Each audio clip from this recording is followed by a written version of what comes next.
전격 인터뷰, 이번엔 신지호 국민의힘 전 전략기획부총장과 정치 현안 살펴봅니다. 부총장님 어서 오세요. 예, 안녕하십니까. 국민의힘 송원석 원내대표가 비대위원장을 겸직하기로 했습니다. 비대위원회 박덕금, 조은희, 김대식 의원 등이 내정됐는데 비대위 어떻게 평가하십니까?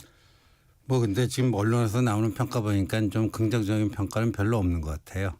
도로 친윤당이 됐다.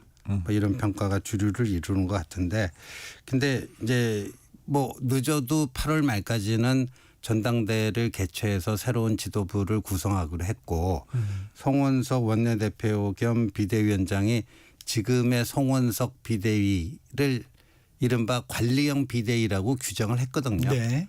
그러니까 전당대회 거기까지만 그 브릿지 역할을 하는 관리형 비대위라고 하니까요.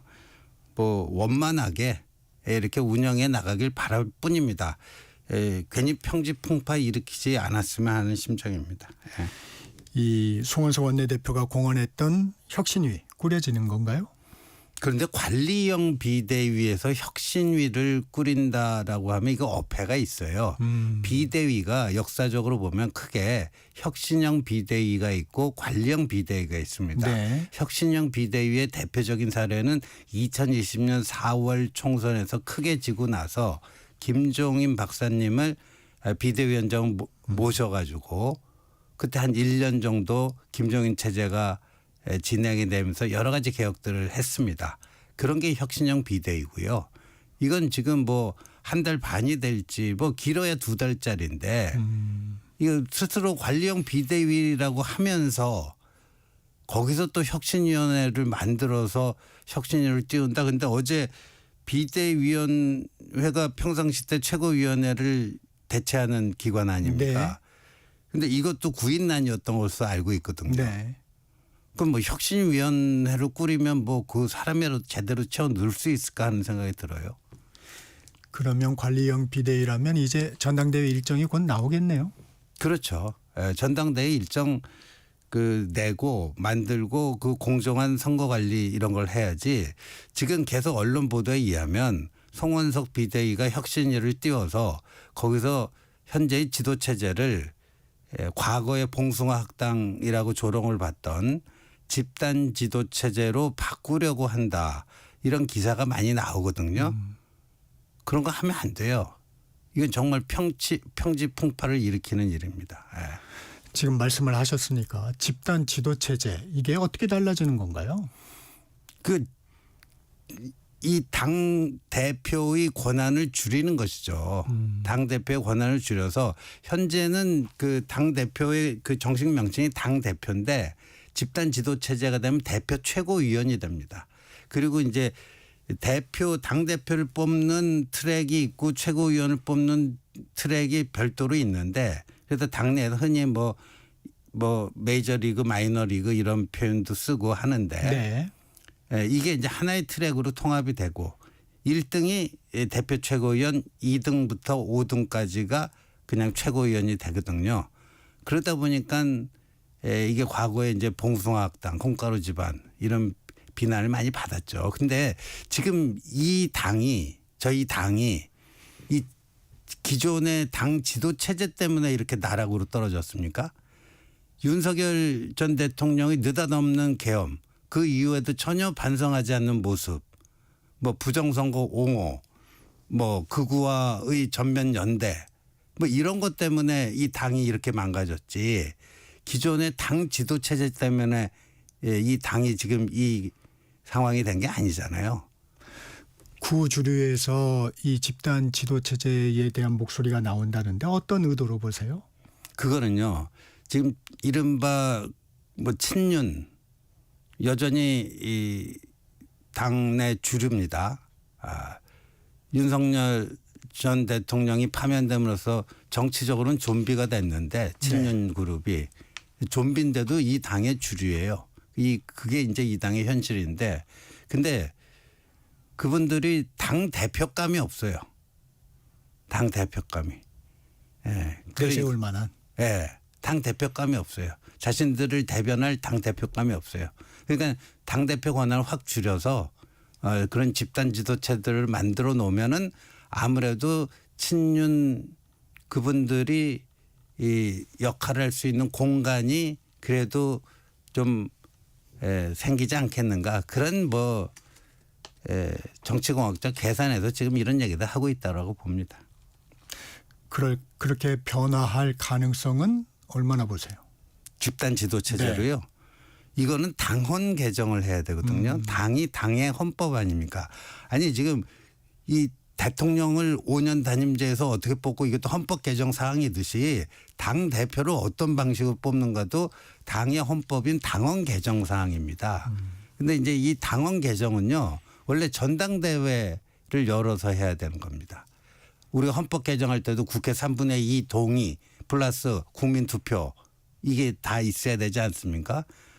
근데 저희 당의 당원을 보면 그 전당대회 개최가 곤란할 때는 전국위원회가 그거를 대신할 수 있다. 네. 오늘 전국위원회가 열려서 네. 송원석 비대위 그 의결을 할 거예요. 그러면 이제 공식 출범을 하는데 이런 집단 지도 체제 이렇게 중대한 문제를 전당대회면 이제 전당원 투표 방식으로 될 거예요. 네. 거기서는 자신이 없으니까. 지난번에도 후보 강제 교체 하려다가 거기서 꼬꾸라진 거 아니에요. 당원 투표에서. 거기서는 자신이 없으니까 뭐 지금 뭐 여름철 혹서기에 뭐 전당대회 개최하게 뭐 하다 해가지고 그 뭐 전국위원회 뭐 자기들 어느 정도 컨트롤 가능한 그런 거 열어갖고 하면요. 이 당은 완전히 뒤집어집니다. 예. 이 당권 주자들의 입장은 좀 이 집단 지도 체제에 대해서 그렇게 달가워하지 않고 있습니다. 차기 당권 경쟁도 관심인데 먼저 김용태 전 비대위원장은 불출마 선언을 했어요. 이 예상하셨습니까? 뭐 거기까지는 예상 못했는데요. 본인 또 그렇게 결단을 한 것 같습니다. 이 당권 경쟁 구도는 어떻게 보세요? 이 김문수 전 장관, 뭐 한동훈 전 대표, 나경원, 안철수 의원 등이 항상 거론되는데. 제가 무슨 좀 뭐 근거를 가지고 얘기할 수 있는 거는 이제 한동훈 전 대표의 케이스인데 네. 뭐 최종 결정을 한 건 아니지만 최근까지의 기류 분위기로 봐서는 네. 좀 신중론이 시간이 갈수록 좀 더 강해지고 있다. 뭐 이런 정도로 말씀드릴 수 있을 것 같습니다. 어떤 배경입니까? 이게 지금이 이 이재명 정권 막 출발해서 그립감이 굉장히 셀 때 아닙니까? 그 허니문 기간이기도 하고 국민 여론상 그다음에 윤석열 기저 효과가 굉장히 강렬하게 작용하는 요 시기이기도 하고 그리고 이제 3대 특검의 쓰나미가 한번 여의도를 한번 쓸고 지나갈 거라고 봅니다. 3대 특검의 쓰나미가. 예. 그런 외부 환경인데 당 내는 어떠냐. 좀비가 된 친윤이 여전히 주류구 주인 행세를 하고 있습니다. 지난 원내대표 선거를 통해서 확인이 됐습니다.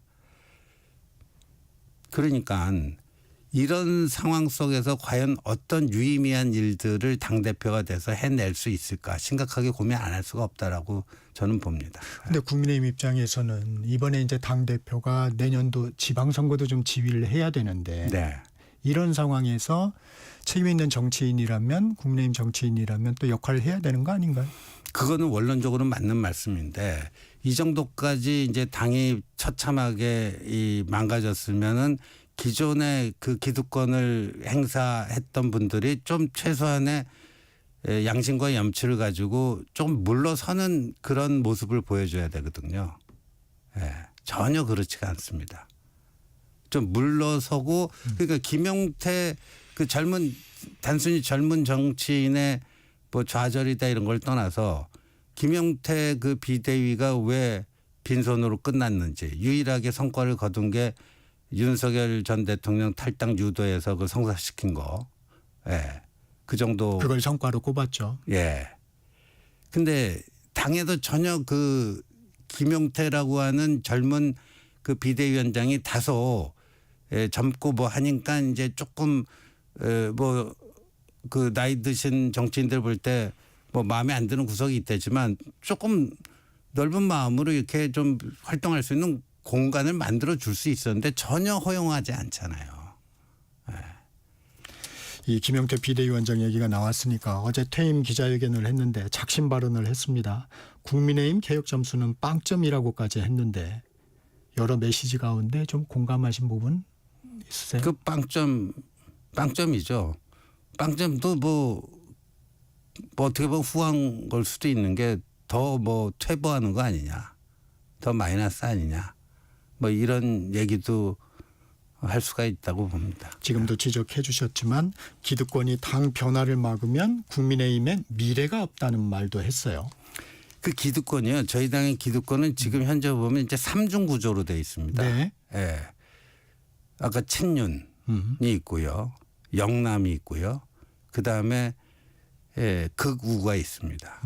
이게 3중 구조로 되어 있기 때문에 그런데 작년 겨울부터 최근 대선 결과까지 여기에 대해서 최소한의 뭐 반성과 성찰을 통한 뭐 이런 기미가 전혀 없는 상태. 아까 말씀드린 대로.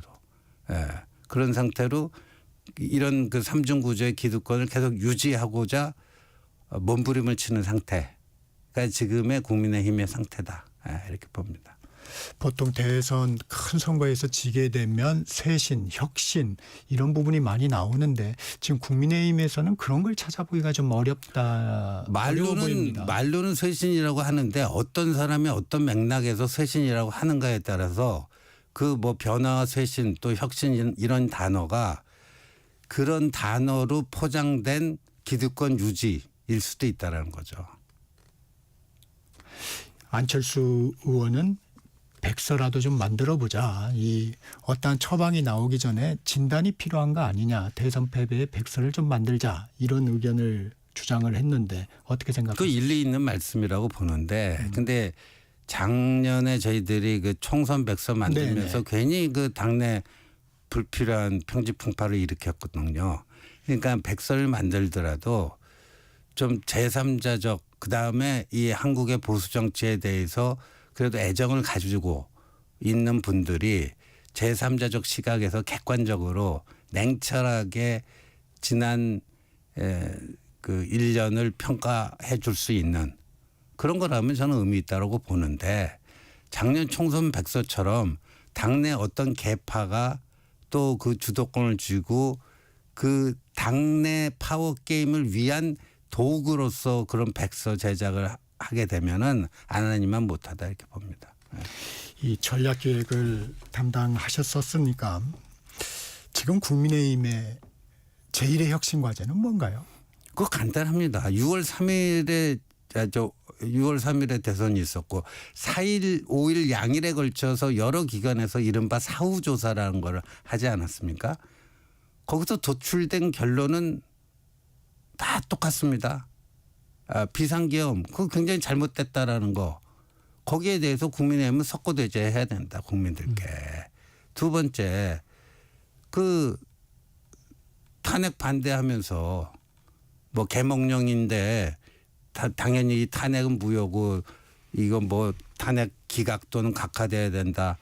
그 반탄 그것도 잘못됐다라는 거 늦었지만 지금이라도 인정하고 또 사과할 거 사과해야 되고 그다음에 뭐 부정선거 음모론이라든가 정광훈 씨 등을 비롯한 그런 데하고 별 구분 없이 같이 어울려 가지고 그런 구호 외치고 한 것들 뭐 이런 것들 뭐 그런 것들만 몇 가지 하더라도 저 사람들이 이제 조금 뭔가 변하려고 하는구나 그런 건데 근데 김용태 그 전 비대위원장이 됐네요.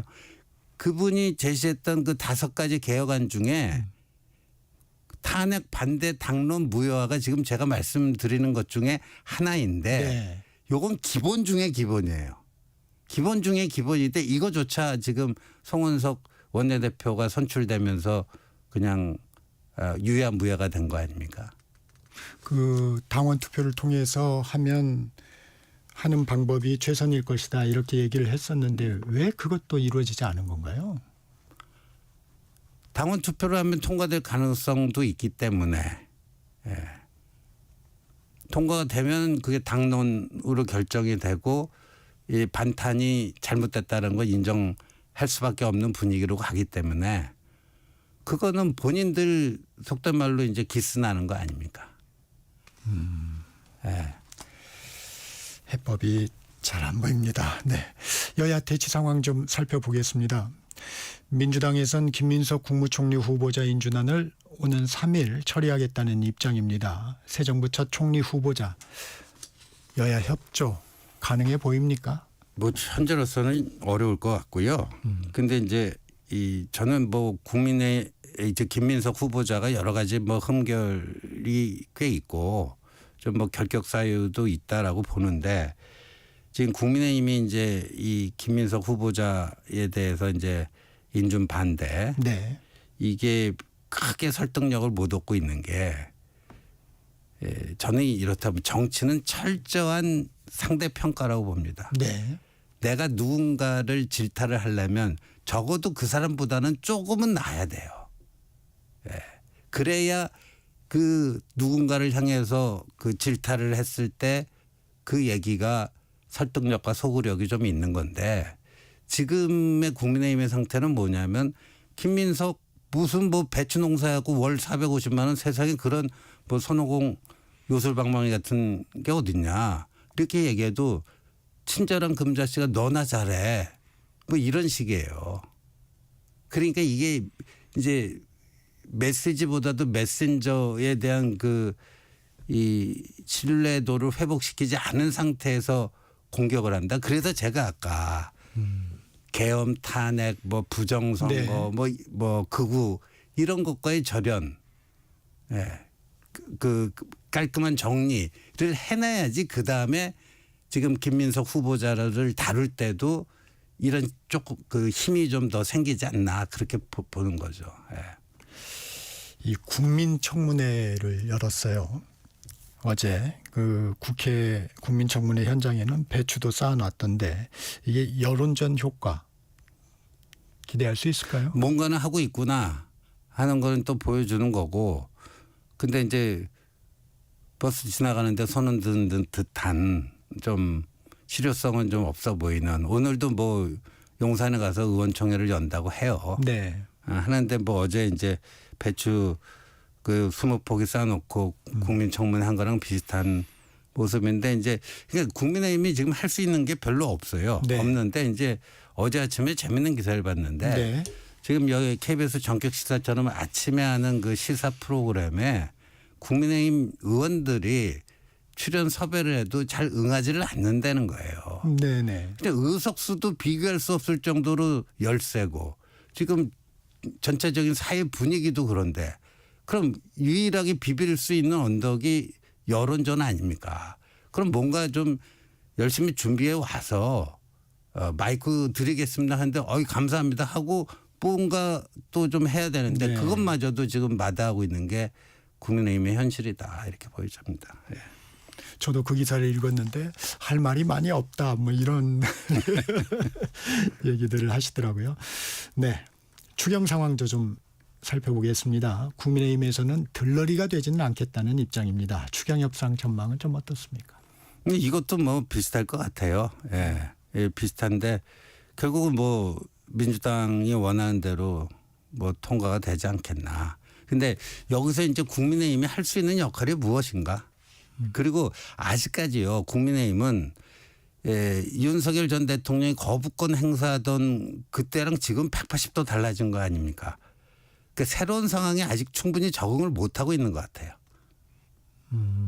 그러니까 의석에서 밀려서 국회에서는 통과되되 윤석열 당시 대통령이 거부권 행사하던 그때의 그 관성에서 아직 제대로 못 벗어난 것 같아요. 예. 소수 야당으로서 옷을 바꿔 입지 못한 것 같다 아직. 네. 네. 이게 그런데 여당 입장에서도 단독 처리를 이렇게 계속해 가면 부담이 있겠지만 야당도 또 정권 초기에 너무 발목 잡기를 한다는 인상을 줄 수도 있는 거 아닌가요? 네, 그러니까 뭐 상법 개정안 전향적으로 검토하겠다는데 좀 이제 늦은 감이 있는 거죠. 예. 소수 야당 지금 계속 강조하고 계신데 국민의 신뢰를 얻어야 힘이 생긴다고 하는데 당 지지율도 지지부진합니다. 좀 해법 없을까요? 아까 말씀드린 그거로부터 이제 그 뭐 반성과 성찰, 그러니까 국민들에게 반성문을 써서 내야 돼요. 당 차원에서. 우리가 지난 시절 이렇게 잘못했습니다. 그 잘못 인정하고 새 출발하겠습니다. 그걸 위해서 최소한 필요한 조치 몇몇 가지는 이렇게 취하도록 하겠습니다. 그 잘못된 그 과거 그 최근의 그 정치 행위에 대해서 책임이 막중한 사람들은 뭐 이선 후퇴를 하겠습니다 등가 뭐 이런 식의 그래서 뭔가 거기서 한 매듭을 짓고 새 출발을 그래도 저 친구들이 하는구나 하는 그 느낌이라도 줘야 되는데 지금 전혀 그렇지 못하는 상태다 보니까 당 지지율이 6070에서도 이제 밀리고 있잖아요. 네. 네. 이 이재명 대통령 취임 한 달이 다 돼갑니다. 한 달 평가는 어떻게 하시겠습니까? 뭐 한 달 뭐 나름대로 일단 좀 덕담을 해야 될 것 같습니다. 예. 나름대로 무난하게 잘 하고 있다 뭐 이렇게 봐야 될 것 같습니다. 내각 인선은 좀 어떻게 보셨어요? 내각 인선은 뭐 친정 체제 구축이라고 보는데 한 가지 우려되는 점은 이제 이 거의 뭐 8명이나 차출을 했잖아요. 의원들을. 네. 이러면 이게 뭐 의원 내각제 아니냐 이런 건데 근데 이제 정치학자에 따라서는 의원 내각제 그 시스템을 3권 분립이 아니라 2권 분립이라고 분류하는 정치학자들도 있습니다. 네. 왜냐하면 입법과 행정이 일체화가 되잖아요. 집권당이 다 의원 내각제라면 뭐 장차관을 다 의원들이 합니다. 물론 이제 전문 관료 출신의 사무차관 제도라는 게 뭐 일본 같은 경우에 별도로 있고 하지만요. 네. 그래서 그런 체제를 이제 이권 분립이라고 하는데 지금 거의 뭐 그런 거 비슷하게 가는 거 아니냐 하는 건데 앞으로 이제 무슨 사법 개혁이라고 하는데 지금 사법부도 지금 갈수록 좀 사법의 독립성이 제대로 지켜줄 수 있을까 하는 그 우려가 나오고 있지 않습니까? 어저께 그 법관 대표회의 결과도 그렇고요. 네. 굉장히 무기력한 모습을 보여주잖아요. 예, 법원도. 그렇게 되면 당정이 일체가 된 이런 속에서 사법부마저도 그렇게 되면 이게 이제 권력 분립이라는 게 진정한 민주주의냐 아니냐를 따지는데 굉장히 거의 첫 번째 그 척도가 되는데 권력 분립 자체가 좀 희미해지는 거 아니냐. 대통령 입장에서 의원들을 좀 선호하게 되는 배경이 좀 있을까요? 아무래도 이제 이재명 대통령의 경우에는 그 여의도 생활을 하면서 호흡을 맞춘 사람들 이게 주로 이제 의원들이다 보니까 자신의 뭐 철학, 심중, 뭐 스타일 이런 거를 잘 빠삭하게 아는 사람들하고 일하고 싶겠죠. 그건 뭐 인지상정이라고 봅니다. 예. 이 청문회에서도 아무래도 국민의힘에서 선택과 집중을 하게 될 텐데 논란이 될 후보자는 누구라고 보세요? 그러니까 뭐 저 도덕적 흥결이 좀 있다라고 보여지는 분들을 어제 뭐 송원석 원내대표가 몇 사람 찍더라고요. 조현 외교부 장관 후보자, 정동영 통일부 장관 후보자, 정은경 복지부 장관, 뭐 각자 이제 도덕성 뭐 부동산이다, 태양광이다, 뭐 그 코로나 관련 주식 취득이다, 뭐 등등해서 거기를 좀 약한 고리로 보고 있는 것 같습니다. 네. 이재명 정부의 개혁 과제죠. 검찰개혁. 앞서 정청래 의원과도 살펴봤는데 이 검찰개혁을 주도할 트로이카 법무부 장관 후보자 정성호, 행안부 장관 후보자 윤호중, 봉욱 민정수석 여기에 대한 평가는 좀 어떻습니까? 저는 그 인사를 보면서 그 봉욱 신임 민정수석도 검찰 내에서 상당히 그 온건 합리적이라는 평을 많이 받더라고요. 네. 그리고 정성호 의원도 민주당 의원들 속에서는 굉장히 합리적인 그 평가를 합리적이다라는 평가를 받는 분들이고 그러니까 이거 기본 방향을 흩뜨리지는 않겠지만 검찰청을 쪼개가지고 공소청과 중수청으로 나눈다. 네. 기본 방향을 흩뜨리지는 않겠지만 집권 1년차 그러니까 여러 가지 다양한 국정 과제가 있는데 우선순위 설정에 있어서는 뭐 가장 앞에 둔다든가 그런 느낌은 아닌 것 같아요.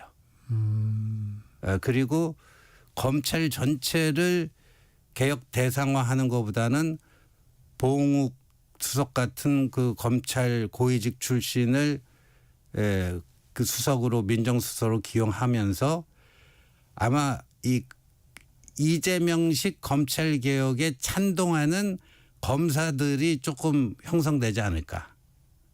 친명 검사 라인이 저는 조만간 형성될 거라고 봐요.